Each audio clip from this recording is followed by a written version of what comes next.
Welcome to the Dose of Optimism, where I talk to the optimists in healthcare. My name is Omkar Kulkarni, and I work at one of the world's best children's hospitals, where I lead innovation. I started KidsX, which is a premier international startup accelerator for pediatric innovation, and over the years, I've met thousands of startups, investors, and innovators.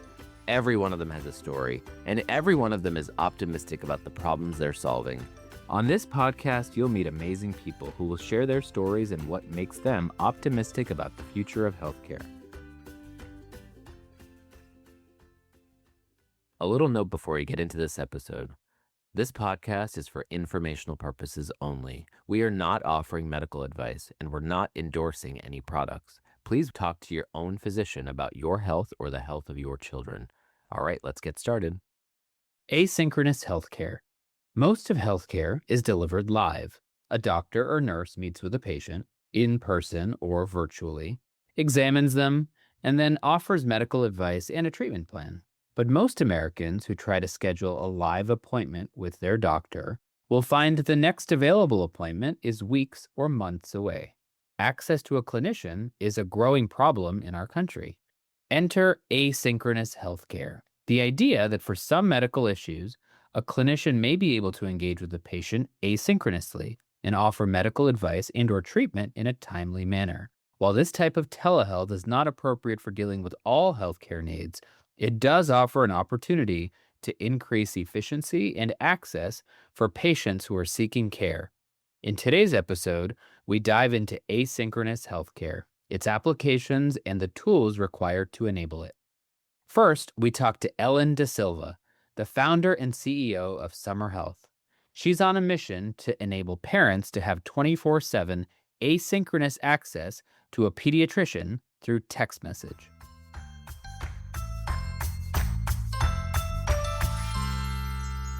What is Summer Health?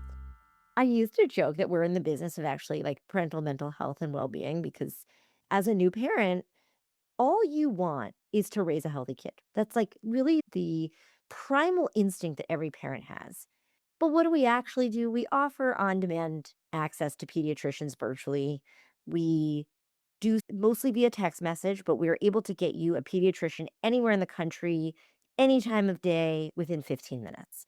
And we're able to treat kids for both acute and more longitudinal primary needs, including rashes, fevers, ear infections, and then developmental needs like my kid, my 9-month-old isn't rolling over. Should I be worried? We're able to do the spectrum. So let's break all that down. The first part of this is parents. There's this premise that they need help and perhaps they don't have all the answers. There's a premise that they need help. They don't necessarily have all the answers. And I think it is unreasonable to expect that our pediatricians are going to be working around the clock. While most of them have on-call and after-hours lines, the most typical refrain I hear is, I call my pediatrician's after-hours line. If I'm lucky, within 3 hours, they call me back. I miss the call, and then I have to do the cycle again. And at best, I'm getting a nurse practitioner who's somewhat trained in pediatrics and can answer my question. But more likely, it's just a phone answering service who's going to refer me in the next day. And I want answers now. And so what parents tend to do is they go into Dr. ChatGPT or Dr. Google and try to diagnose it for themselves. But why do that when you can get an instantaneous answer from a real doctor? So the second piece of this is text message. So you've got to bet that text messaging is the preferred modality for this specific use case and this specific need. We have to assume that text messaging is the most specific modality. I'm wondering how much really important business takes place via text. I think people are very comfortable with the modality of messaging and asynchronous care, or what I really call pseudo-synchronous care, because you are online at the same time as the doctor. It's just not face to face. There are a couple reasons that we picked text modality. Number one, we could do it quickly and efficiently. It's much easier to staff a 24/7 on-call answering service and guarantee a 15-minute response time with an actual MD if you're doing it in this modality, because providers can be a lot more efficient with their time. The second reason is families and parents, when we did some initial user research, explained that more often than not, they're dealing with holding physically a crying baby. And so getting on a Zoom at 9 o'clock at night with a screaming baby is untenable. So being able to do it quickly, put the phone down, change the diaper, do whatever they need, take the temperature, do whatever they need to do, and pick the phone back up is better. So you're observing that virtual care for this specific population, which is generally, I think, young children, may not require eyes on the child. It seems like it's a lot of questions related to symptoms, information that could be gleaned by asking questions and getting responses. There could be some data that's entered, but it doesn't require the visualization. I realize you could ask somebody to upload pictures and things like that, but it versus a telehealth appointment where you've got kind of video, live streaming that's going back and forth. Your hypothesis is you don't require that. You could have a parent get all the information they need, pediatrician gets all the information they need through narrative conversation happening back and forth. There's a bit of a fallacy that text is only the written word. So, what we do is we also allow families to send photos and videos, which is really important to the whole puzzle. And what I was going to say is what we heard from pediatrician stakeholders who we interviewed initially was oftentimes by the time they actually get on a Zoom with the family, the kid isn't coughing anymore. The kid isn't able to reproduce the issue. And so it's nice when you can capture it, send it, and the provider can hear the cough and decide if it's croup. And they can listen over and over again or zoom in on that rash to figure out, is that molluscum or is that just like atopic dermatitis? It makes it easier for them to feel like they can control the quality if they're looking at a photo or a video versus doing it real time. I'm gonna say something that I've never publicly said. I'm gonna give this one to Omkar. I don't know if text can go all the way. There is a reason that video works. I think it is okay to say there also needs to be a video component to this. But I do think that text is the right front door and it is the right entry point to figure out how high this needs to get escalated. Do you think that the majority of what you're trying to solve for can be done asynchronously? You're acknowledging that there could be a use for live synchronous engagement through video, but it still seems like the majority of what you think you can get done is pseudo synchronous. I would argue that the limits of what we're discussing are the limits of virtual care versus in person care. There's pretty much no difference between the text modality and the video modality. We can solve over 90% of issues that come our way on our platform as it stands today without video. And the 10% that we can't solve, it's because they need to go in person to be seen. It's not because we would need to get them on a video. I think video is a crutch. It's like for families that don't feel comfortable with it or for providers who don't feel comfortable with it.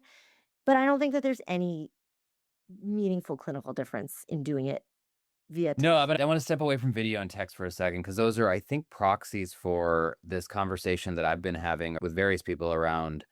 We need to invest more in asynchronous healthcare. I Oh, think the challenge that we have is almost all healthcare historically has been synchronous by some means, right? There's somebody in person engaging with somebody else, and that there's limitation to that. There's a time limitation on how many patients you can see. What we see across the board in peds and probably in the adult space as well, access. Access is the issue, which is translated into we have too many patients for the number of appointment slots that are available, which is specifically a live synchronous yes. appointment, whether it's Yes. in person, video, whatever. And I think that asynchronous will not replace that. You still need live healthcare, synchronous healthcare. But if we could carve out a portion of every doctor's time to engage with patients asynchronously, there's some of this work happening, but could we make that much more efficient? I think you're doing that work with Summer Health, but if we could make that more efficient where we could actually get diagnoses, treatment plans, screening done asynchronously, that unlocks so much time potential for these clinicians so that we can improve access. That's my hypothesis. I You guys are doing that work. I am all in on what you said. What I would do is I would make every touch point into the hospital asynchronous first because very quickly you can triage what actually needs to be treated by a doctor and what needs to be treated by AI or just simple questions, scheduling, et cetera, administrative. Like that alone would probably eliminate 50% of the reason people come in and bug you. Under like, okay, this actually needs to be seen by a doctor. I would estimate a further 50% can be treated via messaging, email. The trope, obviously, like this meeting could have been an email. Like this visit probably could have been a text message. Prescription refills, a lot of the stuff that Hims and Hers does, right? That really does not require any kind of synchronous or in person touch point.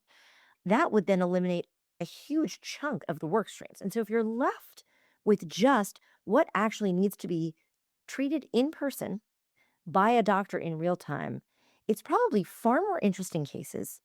It's actually getting to do the research around this stuff, and you're freeing up physician time to have greater patient relationships and therefore more affiliation and affinity with the institution itself. So I'm not in charge of the universe, but that's what I would love to see as a future state. I agree. I think there's a lot that you can do. And I think that's where a lot of healthcare is going with artificial intelligence coming into the picture is collecting information up front and using that to guide people to the right level of care. If I were to make a 3 to 5 year prediction, I think more and more healthcare will involve some version of that type of triage function. And I think asynchronous is the way to do that.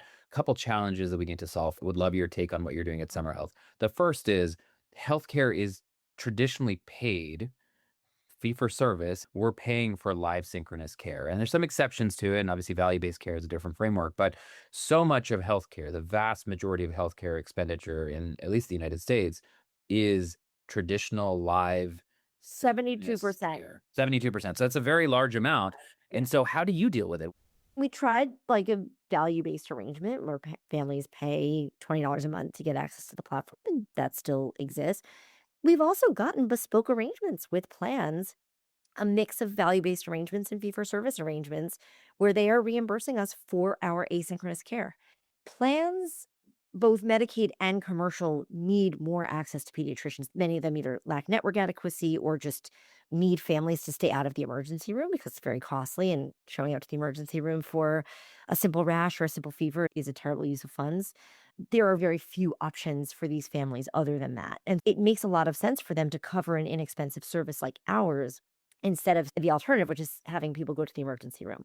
So we've had success actually getting plans to reimburse us for our asynchronous model. And we lean in and we basically explain the values of it. But you're right, it's hard, it's unusual. Many plans don't get it or don't go for it, or it's a real uphill battle. It's taken years for us to even get to this point. I wish that more plans saw the value in asynchronous care reimbursement because it can be so much cheaper and so much more efficient. So much of this continues to dive into avoidance of acute issues like emergency room care. One of the things you talked about early on, and you and I have talked about this in the past, is a value of the types of what you're trying to build here is getting the right answers for parents for questions they wouldn't have brought to their doctor. So the Yeah. traditional approach in my mind is if you're a parent, you go to the doctor for your child during your well child visit, which is typically once a year. For babies, it's more frequent, but for older kids, it's typically once a year or when they're sick. And as copays go up, as deductibles go up, your threshold sometimes for when my kid is sick may change or evolve because you're like, oh, they're fine. I've got a $50 copay. So now that threshold's going up a little bit. So one space that's interesting is if you have a membership to a program like this where you have access to unlimited engagements with a doctor, could you ask questions? Could you be engaging and getting answers from a pediatrician when otherwise you would perhaps skip a visit because your copay is too high? Just asking questions about pediatric wellness, the wellness of your child, introducing foods, how to make sure they're sleeping well. There's a whole bunch of questions I'm sure that parents have. They would never call their doctor and bother Yes. their doctor with these Yes. questions. They would not make an appointment to go talk to their doctor about sleep patterns independent of that well child visit, right? They would wait until that well child visit to have that conversation. But you've got that whole year or maybe a few months in between where now you have access to asking a doctor some questions. That was your hypothesis when you started the company, that there were a lot of these unanswered or unasked questions that people are going to ask. And also those moments where people were on the fence about, do I even go to the doctor? Mhm. Are people coming to you with those types of things? I love this question because that's why I started Summer Health. My hypothesis was that there was a wealth of unanswered questions by parents. We do see that. The reality is there's a bit of a chicken and egg because we acquire customers under the guise that they can use us for urgent care. And so they usually start with urgent care. But very often, visit two is not urgent. It's, hey, while I have you, is this normal? Should I be concerned about this? How do you think about this? And what happens in a text relationship, which is odd, but I guess this is a sign of the times, people feel more comfortable asking those kind of awkward, embarrassing things that they didn't necessarily want to ask. I don't necessarily want to ask my PCP about something that feels stigmatized. Maybe that's my kid's ADHD or their behavior patterns. Maybe that's, should I be embarrassed that my 6-year-old still sucks his thumb or something? I don't wanna waste my doctor's time. That's We right. have this desire to protect our physician's time, and we feel embarrassed or guilty for taking the time away to ask a question that's important to me, but I don't wanna take their time. So what do? I go to the internet, I go to GPT, and I may get the right answer, but is that answer that I get through my internet search is better than if I went to a pediatrician? People definitely use summer health more for those silly little questions than the average PCP. There's no doubt. I still think that the reticence around using physician time and using it wisely exists. And it's something that we've worked really hard to try to break down to say, hey, no, we're here for you. This is an all you can eat buffet. You should eat as much as you can. I suspect that the user behavior is still people go ask ChatGPT first or Google first, and then they come to us. But because I think Instagram is probably the worst thing that's ever happened to parents because we're all so nervous now about things that we would never have otherwise thought about. It's mostly behavioral, but you get that occasional very scare tactic-y video that's if your child's tooth is in this particular angle, then they probably have this rare genetic disease. And you're like, does my kid have that? And so we do get some of those questions. It's nice to have a credible place to have that. We do see parents wanting that more from an asynchronous platform where they don't actually feel like they're bothering our physicians as much. So yes, we do see that behavior, but I think the not wanting to bother physicians is a trope that reigns true even on our platform. So our podcast is called A Dose of Optimism. As you think about the future of asynchronous health, as you think about text-based access to pediatricians or clinicians, where's your optimism? Omkar, my 6.5-year-old's in first grade. He feels so taken care of from a health perspective that anytime he has a question about his own health, he comes to me and he says, can you ask Summer Health about this? I have no recollection of any point in my 3+ decades on this earth of ever feeling like I was confident that I could get the answers I needed about my own health. And so I am really optimistic that this next generation is going to have a better relationship and a better handle on their own health because they have access to tools like this. And that's the best gift that we can give them. Ellen, thank you so much. I appreciate your time and all that you're doing to advance pediatric health and giving access to parents and patients the information they need from credible sources. Thank you. It's so interesting to hear about what she's building at Summer Health. I know that her patients seem to prefer engaging with pediatricians. I've personally found nurse practitioners to be equally helpful to me and my kids whenever we've needed help, whether in the urgent care or the ED or at our pediatrician's office. We have amazing nurse practitioners at our children's hospital who work alongside the pediatricians to deliver great care. Pediatrician or nurse practitioner, the idea of increasing access to families using asynchronous modes of communication is really intriguing to me. And now a thank you to our generous sponsors. All right, we want to thank our sponsors for A Dose of Optimism. Our first sponsor is Nabla. Nabla, this will help keep us practicing longer. For 85,000 clinicians and counting, Nabla is the key to better balance. With real-time notes and dictation in one platform, clinicians are saving hours on documentation time and strengthening patient satisfaction. Learn more on nabla.com. And to Mercury Bank, online business banking for startups and small businesses. Go to Mercury Bank for powerful banking, simplified finances. And finally, we want to thank our presenting sponsor, KidsX. KidsX is a global ecosystem of pediatric innovators anchored by a consortium of the leading children's hospitals motivated to accelerate health innovation and transform care in pediatrics.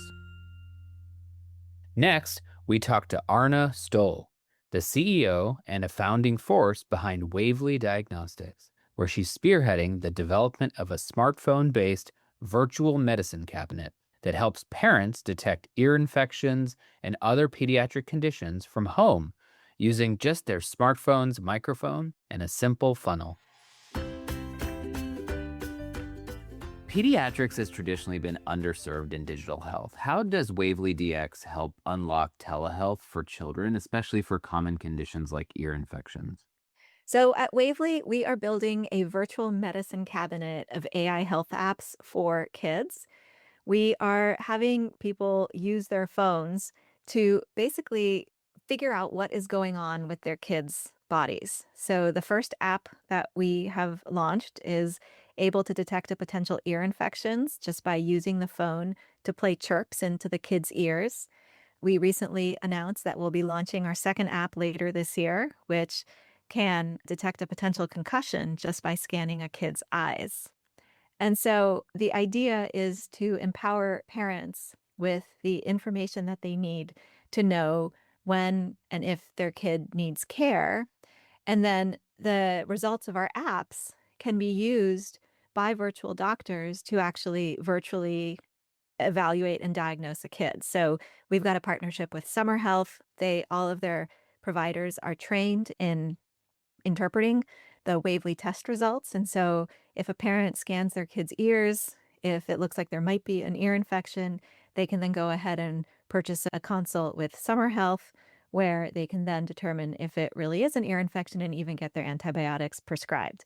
Because right now you can't diagnose these things over a virtual visit without kind of that key physical exam finding, which is what we provide.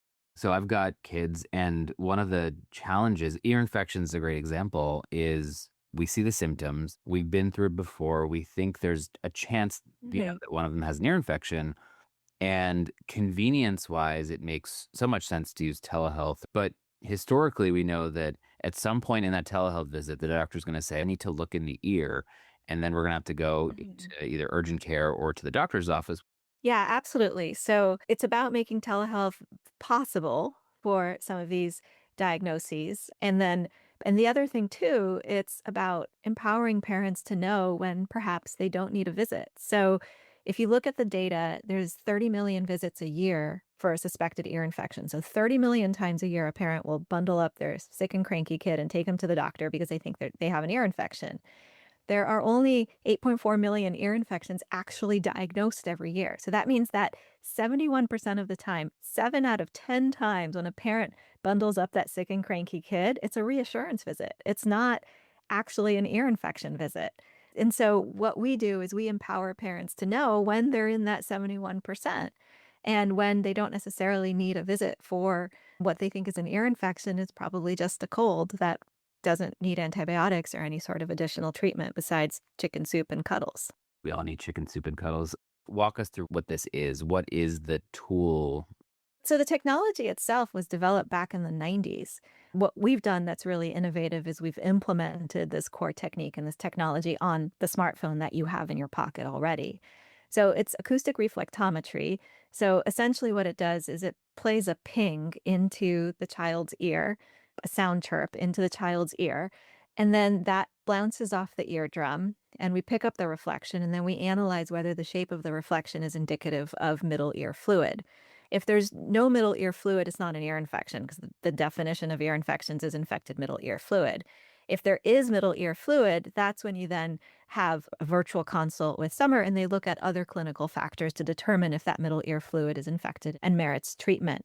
But the fundamental way that it works is think about throwing a bouncy ball at a concrete wall versus a mattress. If you've got fluid behind your eardrum is bulging and it's hard and taut. And so it's like you're throwing a bouncy ball at a concrete wall. If you have air in your middle ear, your eardrum is flexible and it's like throwing a bouncy ball at a mattress. So the bounce in those two cases is very different and we can measure the difference in that bounce. So the technology itself was developed in the 90s. So there's a smartphone app that does the pinging and the recording of the data. Is there a physical tool that the parent uses with the child on their ear? So there is a paper funnel that you have to tape onto the bottom of your phone. So we have it set up for Prime delivery. For $9.99, parents can buy a pack of 6 ear tips and it's delivered same day, next day via the Amazon network. We also have a way for parents to request free sample packs of ear tips from our website. It takes longer because we send them via regular mail, but it doesn't cost anything. And so there is just a very simple paper funnel that you tape onto the bottom of your phone to direct the sound waves, but there's no added electronics. All of the processing, all of the electronics is in the phone. We show that we're up to 85% accurate when it's used correctly. How does it actually compare to practice and the clinical results of a visit? So we ran a study in partnership with Arkansas Children's where parents came in, they were asked to scan their kids, answer some clinical questions. We captured all that. And then they saw their doctor as usual for their assessment. We then had a panel of physicians look at the Wavely data and the clinical questions the family answered and come up with what they think the diagnosis would have been in that visit and what they think the treatment would have been. And what we found was an exceedingly high correlation between what that panel of physicians found and what actually happened in that in-person visit. And so we have a paper that's going to be published soon about that. So the actual data will be in the public domain shortly, but it's very exciting and it's way, way higher than the concurrence between a pediatricians evaluating the same child in person. And so our concurrence virtually with a doctor is much higher than two doctors looking at the same patient. You talked about the virtual medicine cabinet when we started, and it's an interesting term. I can conceptualize what it is. What is your vision for building this virtual medicine cabinet? It sounds like you've got additional products you're looking to build in that space. Would love to hear more about what you're imagining there. Yeah, so our vision has always been a suite of tools for parents to evaluate what's going on with their kids. If you look at the market, we have been keeping a spreadsheet of every company I come across that's using the smartphone for medical diagnostics. And there's about 60 companies on the list right now. And the thing is that a parent is never going to remember that Wavely is for ears, and this brand is for skin, and this brand is for throat, and this brand is for something else. And so it makes enormous sense that there's going to be one place that parents access the different tools that they need. Otherwise, it's incredibly confusing, and I don't think anyone will succeed on their own in that way. And so we've had this idea of a virtual medicine cabinet since the very beginning of Wavely. And given where we've gotten to commercially this year, it was time for us to take the next step and add the next app. And so given that there are all these companies working on these amazing technologies, what we've done is we've partnered first with one of them, that's Aperture, that's working on a concussion app, to incorporate that into the platform for use by parents and consumers in general. And we've got a couple other partnerships that we're in discussion with right now that are not yet publicly announced. But the idea is to aggregate a suite of tools together that use the phone to measure something about the child and then essentially AI algorithms to translate that into actionable insights for the parents. I have this idea that over the next decade, or even less than that, that there will be more desire or appetite for individuals, particularly parents, kids, etc. For some of them, it's not for everybody, but I think there's going to be a world where more people want to explore paying for certain parts of their own healthcare, especially as copays are going up, especially as deductibles are higher. And in this example, if your copay for a doctor's appointment for a sick visit at your pediatrician's office is a certain amount, maybe it's $50, maybe it's $75, I don't know what it is these days for every patient, is there a world where if for 71% of those patients as a family, you could avoid that copay, perhaps you choose this option? I agree with you 100%. I do think there is a big shift happening. And I think people are, against all general wisdom, are starting to take more responsibility for paying for their basic maintenance, which is exactly how insurance works with your car, right? Like you pay for your car's maintenance, and then the insurance is there when you have an accident and you need something really big done. And I wouldn't be surprised if within the next decade, healthcare became a similar model as well. We're not billing insurance for new tires or for oil changes, which is what healthcare has become. Arna, thank you so much for joining us. It's always a pleasure hearing about your work and the virtual medicine cabinet. It's been great chatting. All right. Thank you for joining us for your dose of optimism. Make sure to check out our show notes to get more information about our guests and the work they're doing. Visit our podcast page on the KidsX website to join our podcast community and to learn more about pediatric innovation. Thank you to our sponsors and to our presenting partner, KidsX. Please subscribe wherever you get your podcasts, and remember, it takes a village to make sure our kids grow into healthy adults. So volunteer at your local library, help out at the community center, and thank your crossing guard. And if you're so inspired, donate to your local children's hospital. All right, see you next time. The content, views, opinions, and information presented on this podcast do not reflect the views of Children's Hospital Los Angeles or of the sponsors of the podcast. CHLA does not endorse the views, opinions, and information presented on this podcast, and CHLA specifically disclaims any legal liability or responsibility for the podcast content.